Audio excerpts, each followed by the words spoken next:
दिव्य समाधि लीन आई, दिव्य ज्योति स्वरूपिणी, पूज्य गुरुवाशुतोषाय नमो हृदा नमः सदा। शिष्य प्रगति काम आए, लोकहित विधायिने, पूज्य गुरुवाशुतोषाय नमो हृदा नमः सदा, नमो हृदा नमः सदा। बोलिए श्री सद्गुरु महाराज जी की जय, सच्चे दरबार की जय। श्री रामचरितमानस में गोस्वामी तुलसीदास जी बालकांड में एक चौपाई कहते हैं, बंदौ संत असज्जन चरना, दुखप्रद उभया बीच कछु भरना, बिछुरत एक प्राण हर लेही, मिलत एक दुख दारुण देही।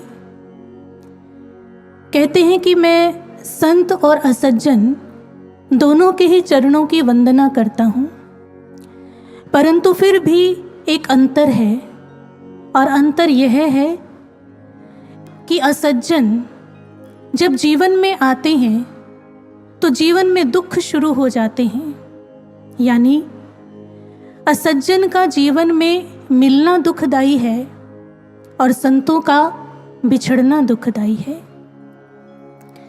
आइए देखते हैं गोस्वामी जी असज्जन लोगों की किन बातों को ध्यान में रखते हुए इस प्रकार की बात कह रहे हैं। सबसे पहले हम देखें संसार के अंदर कुछ लोग कैसे होते हैं। वो किसी का भी अहित करके प्रसन्न होते हैं, चाहे कोई उनका हित करे, लेकिन दूसरे लोगों का अहित करने में उन्हें बहुत ही खुशी मिलती है। संसार के अंदर कुछ लोगों का स्वभाव इस प्रकार का होता है, जब वे किसी दूसरे को श्रेष्ठ कार्य करते हुए देखते हैं, प्रगति करते हुए देखते हैं, आगे बढ़ते हुए देखते हैं, तो उन्हें ईर्ष्या होने लगती है और उस ईर्ष्या के वशीभूत हो वो उनका अहित करने का प्रयास करते हैं। स्वयं प्रगति करने की कोशिश नहीं करते, अपितु अपनी सारी शक्ति दूसरों को पीछे धकेलने में व्यर्थ कर देते हैं। और इस प्रकार के कुछ ईर्ष्यालु प्रवृत्ति के लोग इस भक्ति मार्ग पर जब हम चलते हैं तो हमारे समक्ष भी आते हैं, हमारे जीवन में भी आते हैं। किस प्रकार से? योगानंद परमहंस जी, उनका पहले का नाम मुकुंद था, श्री युक्तेश्वर गिरी जी के शिष्य हैं। युक्तेश्वर गिरी जी योगानंद जी को, मुकुंद को आश्रम की मुख्य सेवाओं के लिए निर्धारित करते हैं। उन्हें बुलाकर के कहते हैं कि अन्य सभी सेवादारों का सुपरविजन आपको करना है और जो भी मुख्य कार्य हैं आश्रम के वो सब आपने देखने हैं। मुकुंद इस कार्य को बहुत लगन से करते हैं। कुछ दिनों के बाद आश्रम में एक और शिष्य का आगमन होता है जिसका नाम था कुमार। गुरुदेव कुमार को भी अतिशय प्रेम देते हैं और जब कुछ समय हो गया तो कुमार को बुलाकर के कहने लगे, देखो कुमार, तुम जाकर के मुकुंद से मिलो, वो तुम्हें सेवा बताएगा कि तुम्हें क्या करना है, उसकी आज्ञाओं का पालन करना है। और हाँ, तुम्हें अपने समय के अंदर जो भी समय तुम्हारे पास है, तुम्हें आश्रम की साफ सफाई, रसोई घर की व्यवस्था, इन सब सेवाओं को मुख्य रूप से देखना है। कुमार ये बात सुनकर के चला जाता है और वो अपनी सेवाओं को करता है। कुमार देखता है कि आश्रम के अंदर मुकुंद की बहुत लोकप्रियता है। आश्रम के अंदर जितने भी आगंतुक आते हैं वो सब मुकुंद से बहुत प्रेम से मिलते हैं और सभी उनका बहुत मान सम्मान करते हैं। इसी प्रकार सेवा करते करते कुमार एक दिन गुरुदेव के पास जाता है और जाकर के कहता है, उसके मन का जो ईर्ष्या का भाव था वो इन शब्दों में उजागर होता है और कहने लगा, गुरुदेव, आपने मुकुंद को तो विशेष सेवाएं प्रदान की हैं, लेकिन मुझे छोटी छोटी सेवाओं को आपने दे दिया है। गुरुदेव कहने लगे, कोई बात नहीं, ऐसा करते हैं, अब से मुख्य सेवाएं तुम कर लेना और रसोई घर की और साफ सफाई की सेवाएं मुकुंद कर लेगा। सेवाएं तब्दील कर दी गई। मुकुंद उसी लगन से, उसी निष्ठा से रसोई घर की साफ सफाई की सेवाओं को करने लगे और कुमार जो आश्रम में आने वाले लोग थे उनसे मिलना, मुख्य जितने भी कार्य थे उनको करने लगे। लेकिन कुमार देखते हैं कि जितने भी भक्त आश्रम के अंदर आ रहे हैं वो अभी भी मुकुंद से ही जाकर के मिलते हैं, भले ही वो रसोई घर में क्यों ना हो। अपनी कोई भी बात उन्हें करनी होती है तो वो मुकुंद को ही बुलाते हैं और मुकुंद का ही प्रभाव है। और ये बात कुमार मुकुंद से कहते हैं कि सभी लोग तो तुम्हें ही बुलाते हैं, फिर मेरी सेवा का लाभ क्या है। और करते करते क्या हुआ, कुमार के भीतर ईर्ष्या के जो बीज थे, जो ईर्ष्या थी, वो इस कदर पनपने लगी कि धीरे धीरे कुमार का जो रवैया था, जो व्यवहार था, वो मुकुंद के एकदम विपरीत होने लगा। ईर्ष्या के चलते अपने हाव भाव से, अपने वचनों से मुकुंद को आहत करता रहता। गुरुदेव के समझाने पर भी कुमार एक दिन आश्रम को छोड़ करके चला जाता है। जब आश्रम को छोड़ करके गया तो बाहर जाकर के अनेक प्रकार के गलत कार्यों में लिप्त हो जाता है। उन कार्यों में जब लिप्त हुआ, उसके बाद जब कुमार उसे पश्चाताप होता है, वो वापस आश्रम के अंदर लौट करके आता है। उसकी स्थिति मुकुंद देखते हैं कि इसकी स्थिति तो बहुत ही दयनीय है, बहुत से विकारों में कुमार लिप्त हो चुका है। और गुरुदेव को सारी बात की जब जानकारी मिलती है तो युक्तेश्वर गिरी जी मुकुंद को अपने पास बुलाते हैं। उनकी आंखें नम हो जाती हैं और कहते कि जाओ जाओ, जाकर के कुमार से कह दो अब वह इस संन्यास आश्रम के लिए योग्य नहीं रहा। मैं स्वयं अपने मुख से ये बात उसे नहीं कह सकता, इसलिए जाओ मुकुंद, तुम ही ये बात कुमार को कह दो। और ये बात कह करके गुरुदेव की आंखें नम हो जाती हैं।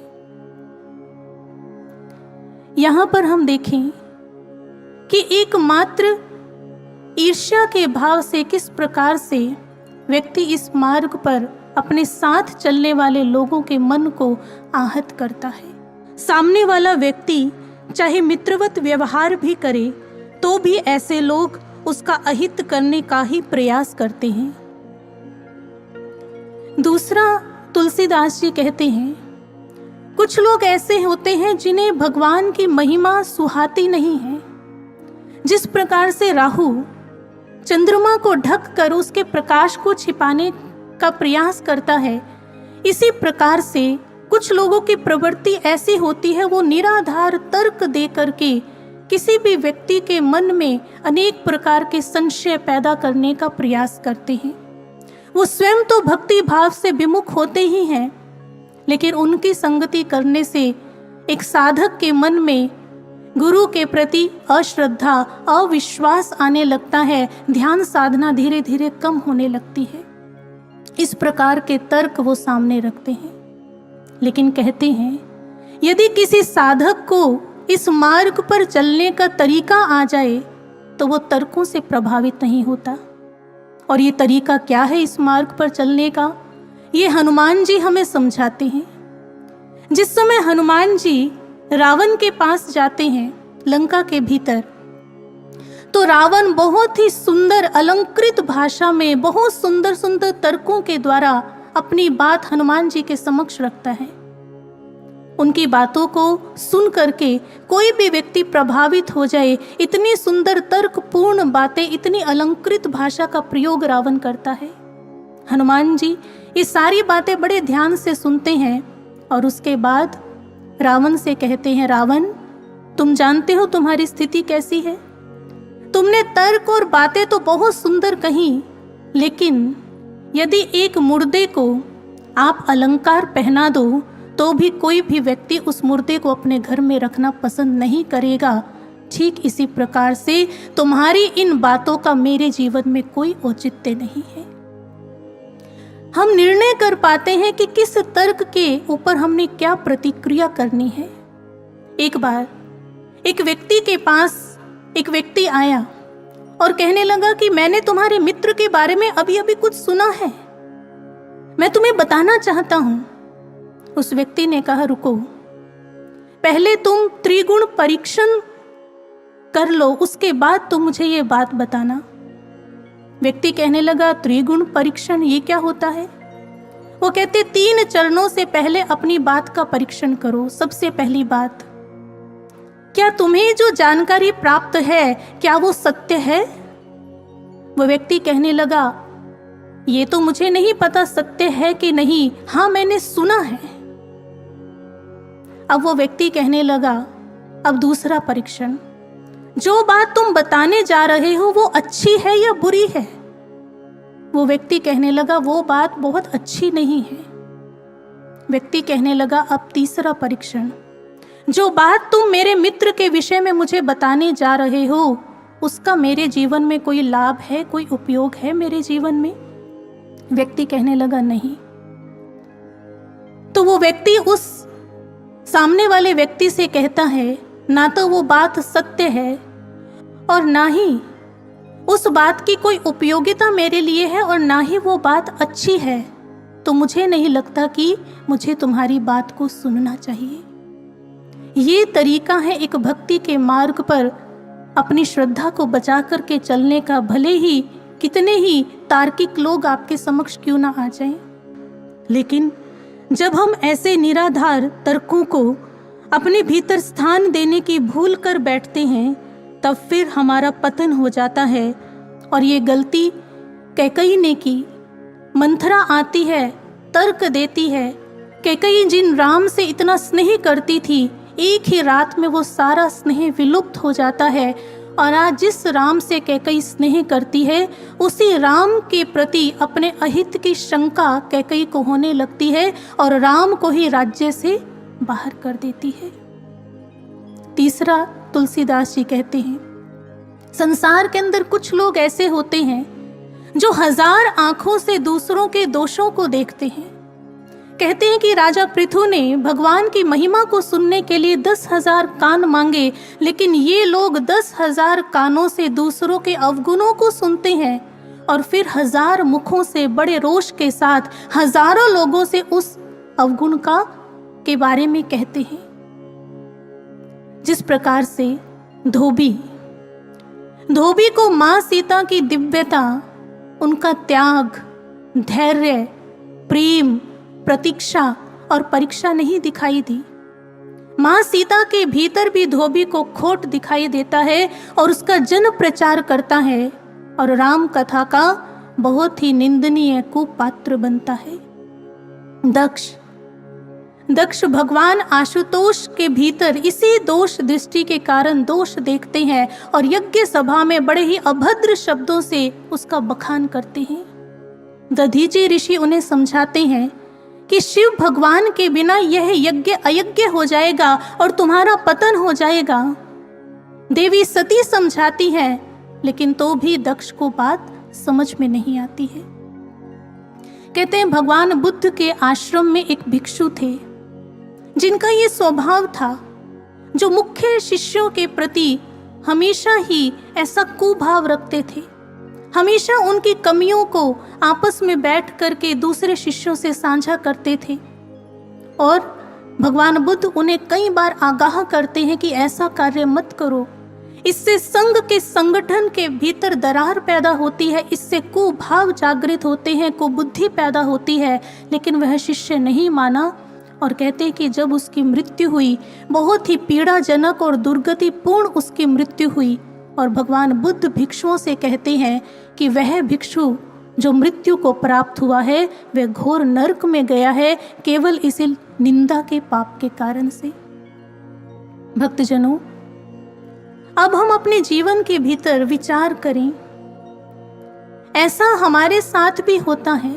इस भक्ति के मार्ग पर चलते हुए ऐसे अनेक लोग हमें मिलते हैं, लेकिन प्रश्न उठता है कि गोस्वामी तुलसीदास जी ऐसे असज्जन लोगों की वंदना क्यों करते हैं, उनको प्रणाम क्यों करते हैं, उनकी विनती क्यों करते हैं।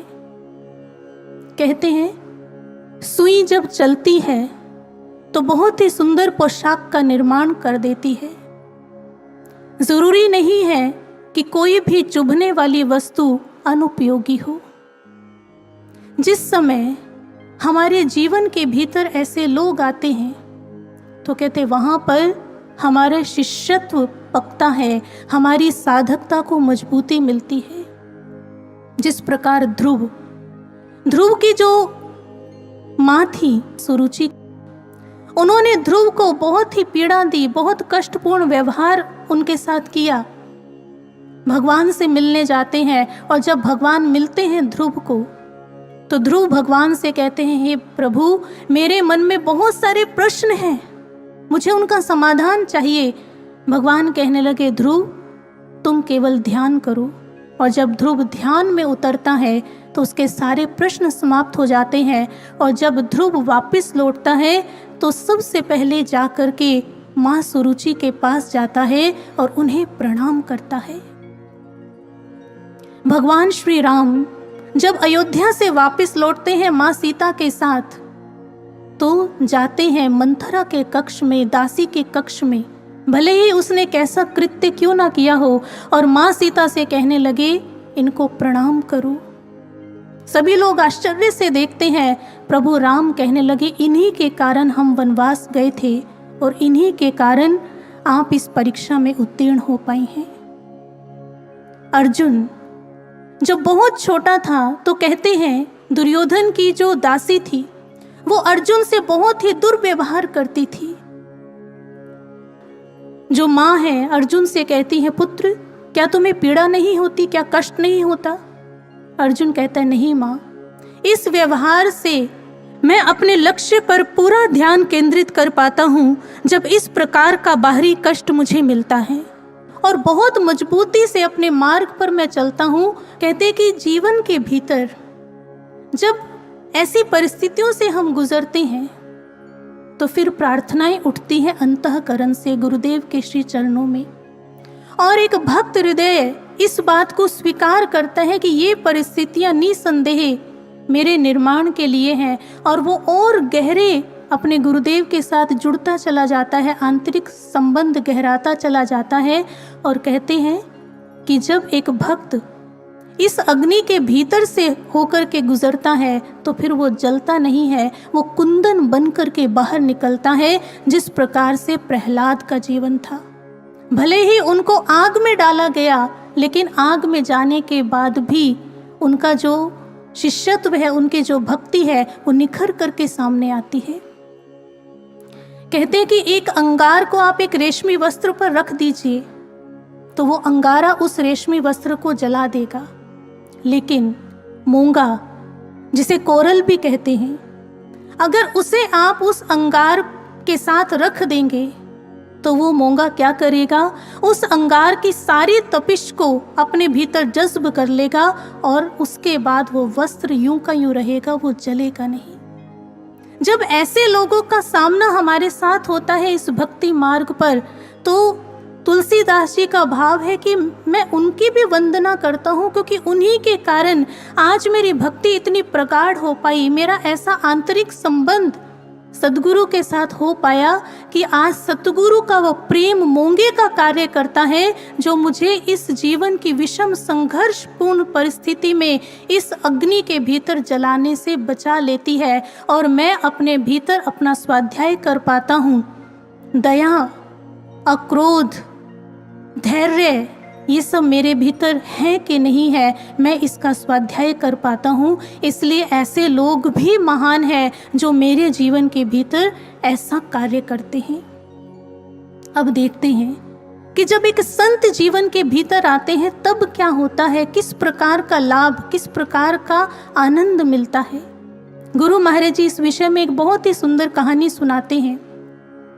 महाराज जी सुनाते हैं कि एक चोर था, और वो चोर एक दिन एक संत की कुटिया में जाता है। वहाँ जाकर के देखता है उसे कुछ भी चुराने के योग्य नहीं मिलता, और जैसे ही चोर जाने लगता है आहट होती है। संत देख लेते हैं, चोर डर जाता है। संत कहते, डरो मत, इतनी रात को कहाँ जाओगे, ऐसा करो रात्रि यहीं बिता लो, सुबह चले जाना। चोर वहीं पर सो जाता है संत की कुटिया में। रात्रि में चोर को ठंड लगती है, संत को दया आती है। संत अपना ही कंबल चोर को दे देते हैं ओढ़ने के लिए, और सुबह अंधेरे अंधेरे ही जैसे ही चोर उठता है तो अब चोर तो चोर है, वो अपनी फितरत से नहीं मुड़ सकता। उसकी जो फितरत है वो उस कंबल को लेकर के ही भाग जाता है। जैसे ही भाग कर जाता है तो मार्ग में राजा के सिपाही उसे देख लेते हैं और पकड़ लेते हैं। राजा के पास चोर को लेकर गए। जब चोर राजा के पास गया, राजा ने पूछा ये कंबल किसका है? चोर कहता है संत का। संत को बुलवाया गया, पूछा कि क्या ये कंबल आपका है? संत कहने लगे हाँ, यह कंबल मेरा है।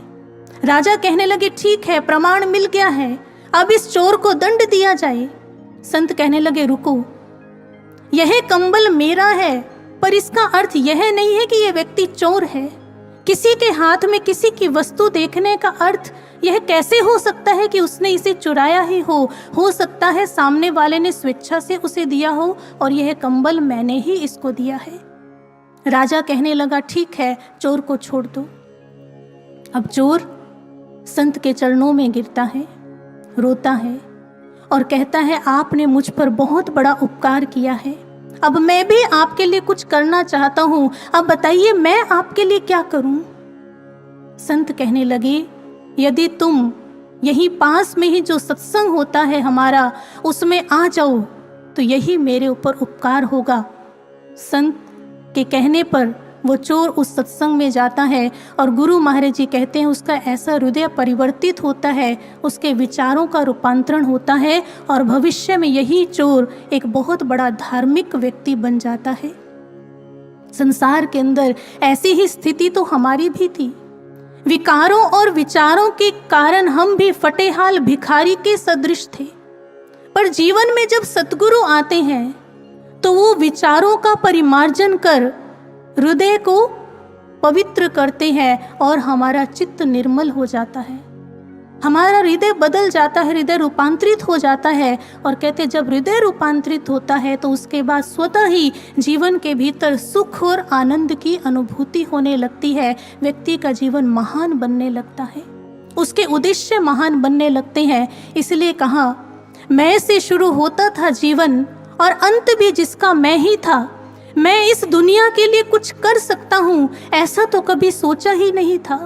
जिसे पाकर दीवार गिरी, सपनों ने स्वच्छंद उड़ान भरी, जिनके सानिध्य में आकर विस्तृत होती है सोच, वो है केवल मेरे सतगुरु आशुतोष।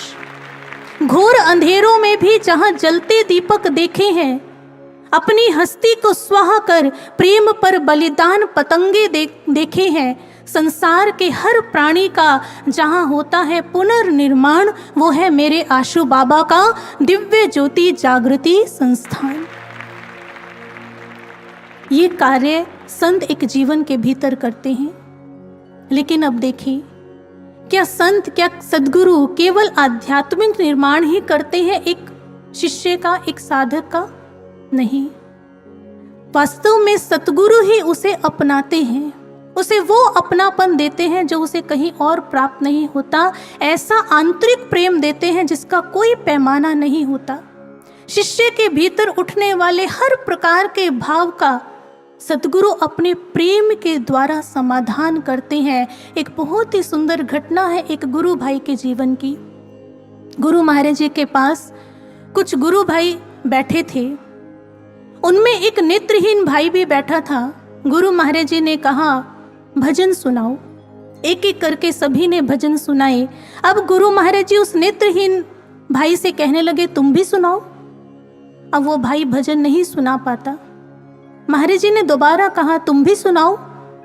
नेत्रहीन भाई भजन अब भी नहीं सुना पाता और कई बार कहने के बाद भी वो भजन नहीं सुना पाया। इसके बाद महाराज जी करीबन 2.5 घंटे उन्हें अपने पास बिठाते हैं, बहुत सी दिव्य बातें उन्हें बताते हैं और कहते हैं अच्छा ठीक है अब जाओ। जैसे ही बाहर आए, उस नेत्रहीन भाई के मन में बहुत ही हीन भाव उठने लगा। मैं तो वैसे भी नेत्रहीन हूँ, आश्रम की दौड़ भाग वाली सेवाएं तो मैं कर ही नहीं सकता, और आज गुरु महाराज जी ने मुझे एक भजन गाने के लिए कहा, वो भी मैं नहीं कर पाया। मुझे तो लगता है मैं गुरु महाराज जी के योग्य ही नहीं हूँ। कितना गया गुजरा हूँ मैं तो कुछ भी नहीं कर सकता। मुझे लगता है गुरु महाराज जी मुझे अपनाएंगे नहीं, मुझे ठुकरा देंगे। और लगातार 3 दिन तक वो भाई इसी हीन भाव में घुलने लगा, पता नहीं महाराज जी मुझे अपनाएंगे या ठुकरा देंगे।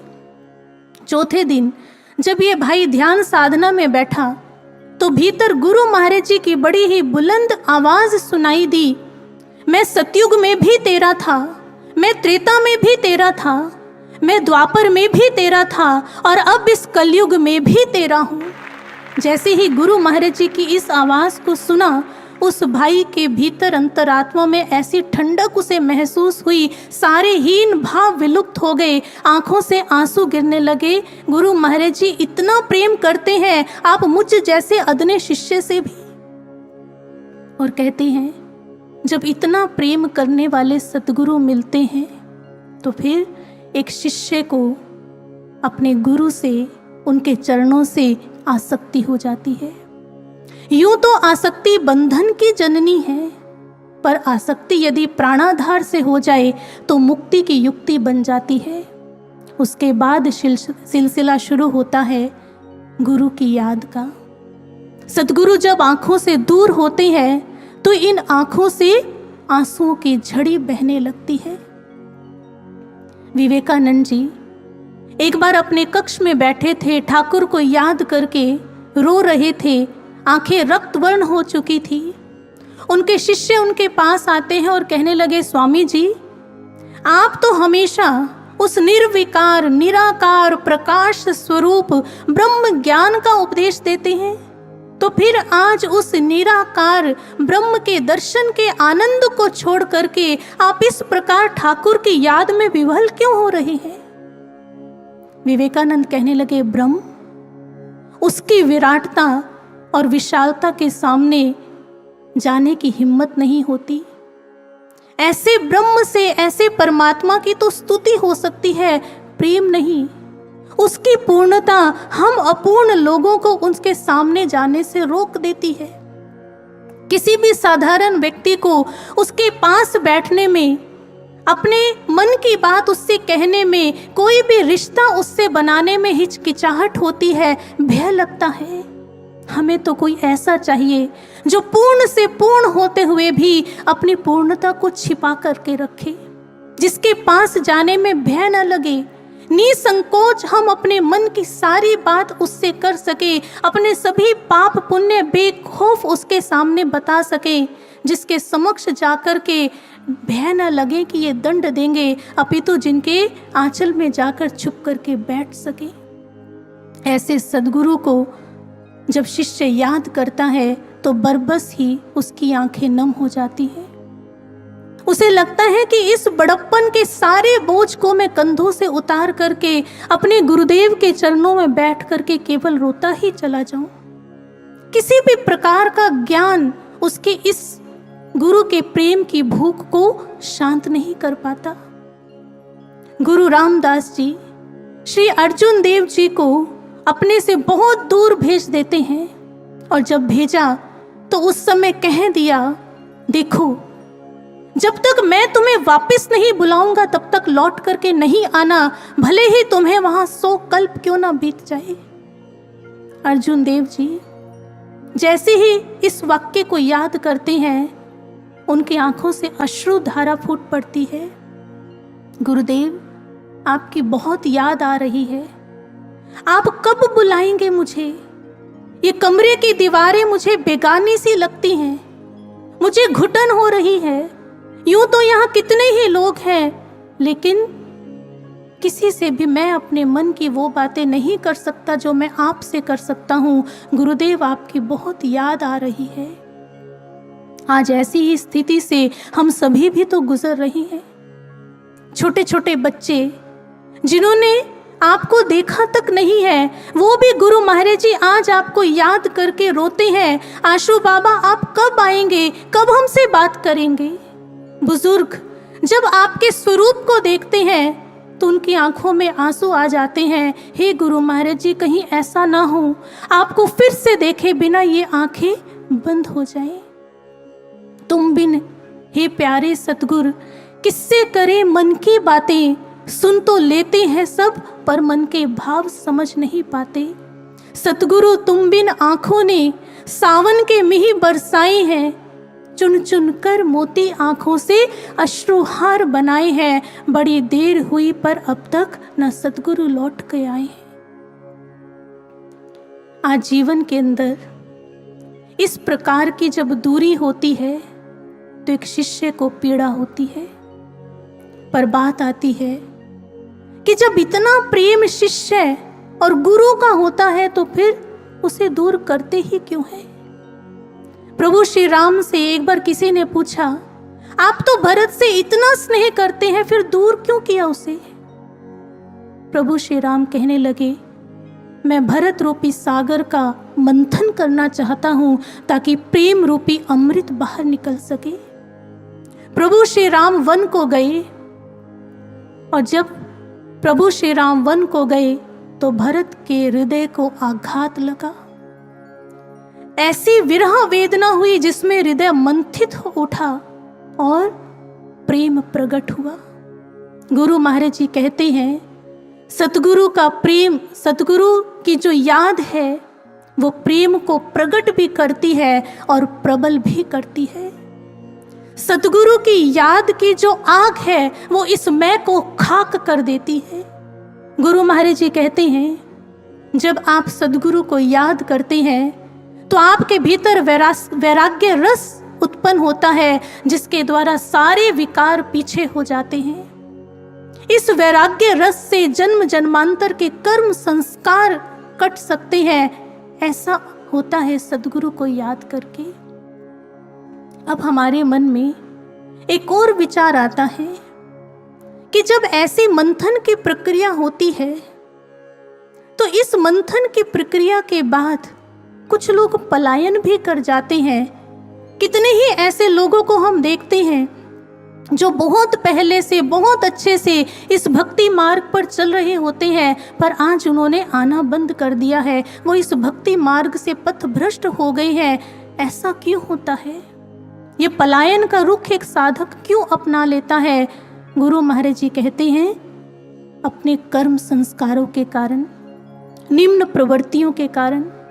भक्ति के मार्ग पर डग भरना इतना सहज नहीं है। यहाँ पर कदम कदम पर अपने मन की इच्छाओं को मारना पड़ता है। इस ब्रह्म ज्ञान की अग्नि में भीतर के विकारों और वासनाओं को दग्ध करना पड़ता है। जब हम इस ब्रह्म ज्ञान को प्राप्त करते हैं तो इसके आकर्षण में शुरू में हम बड़े बड़े दावे भी कर देते हैं, परंतु जब भक्ति मार्ग के नियम और गुरु दरबार के आदर्शों में ढलना पड़ता है तो ये मन पलायन का रुख कर लेता है। गुरु महाराज जी इतने दयालु हैं, सामर्थ्यवान हैं, क्या ये हमारे कर्म संस्कार गुरु महाराज जी के सानिध्य में आकर कट नहीं पाते? एक बार एक प्रचारक बहन ने महाराज जी से कहा, महाराज जी जब मैं बाइबल को पढ़ती हूँ तो मेरे मन में एक प्रश्न उठता है कि जीसस ने तो पहले से ही कह दिया था कि आज पतरस तुम 3 बार मुझे पहचानने से इनकार कर दोगे। गुरुदेव, पतरस तो जीसस से, अपने गुरु से अथाह प्रेम करता था। जब विधाता ने, नियति ने पहले ही निश्चित कर दिया था तो फिर इसमें पतरस का क्या दोष है? गुरु महाराज जी गंभीर होते हैं और कहते हैं, तुमने आगे नहीं पढ़ा? जीसस अपने शिष्यों को लेकर के एक स्थान पर जाते हैं और उसमें पतरस भी था। जीसस उन तीनों से कहते हैं, मैं जब तक प्रार्थना करके लौटूंगा तब तक तुम तीनों साधना करो। जीसस लौट करके आते हैं तो देखते हैं वो साधना नहीं कर रहे। जीसस उन्हें डांटते हुए कहते हैं, साधना करो और इस दुर्भाग्य को अपने ऊपर हावी होने से रोक लो। जीसस दोबारा जाते हैं और जब लौटते हैं तो देखा वो अभी भी सो रहे हैं। जीसस तीसरी बार समझाते हैं, इस अनहोनी को होने से रोक लो। इस दुर्भाग्य को अगर रोक सकते हो तो रोक लो, साधना करो। जीसस डांटते हुए उन्हें कहते हैं, लेकिन वो फिर सो जाते हैं। गुरु महाराज जी कहते हैं, उसके बाद जीसस आगे गए, पकड़े जाते हैं। उसी भीड़ में से 3 बार पतरस पर उंगली उठती है कि यह भी जीसस के साथ था, और तीनों बार पतरस इस बात से इनकार कर देता है कि मैं इनका शिष्य हूं और मुर्गा बांग दे देता है। गुरु महाराज जी कहने लगे, समझ में आया?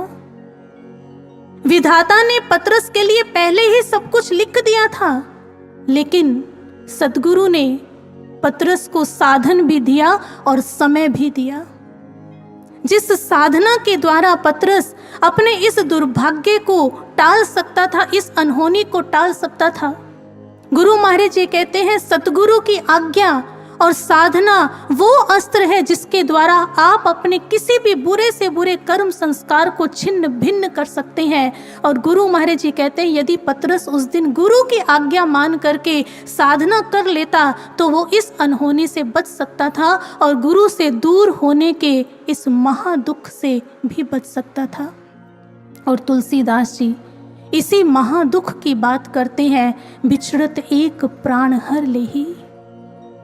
आज गुरु महाराज जी भी हम सभी को देख करके क्या कहते हैं, आइए उसको भी सुनते हुए चलते हैं। तुमको सागर सा प्यार दिया, अब बिरहा का आघात दिया, मथने को अंतर्मन समाधि का दीर्घ काल दिया।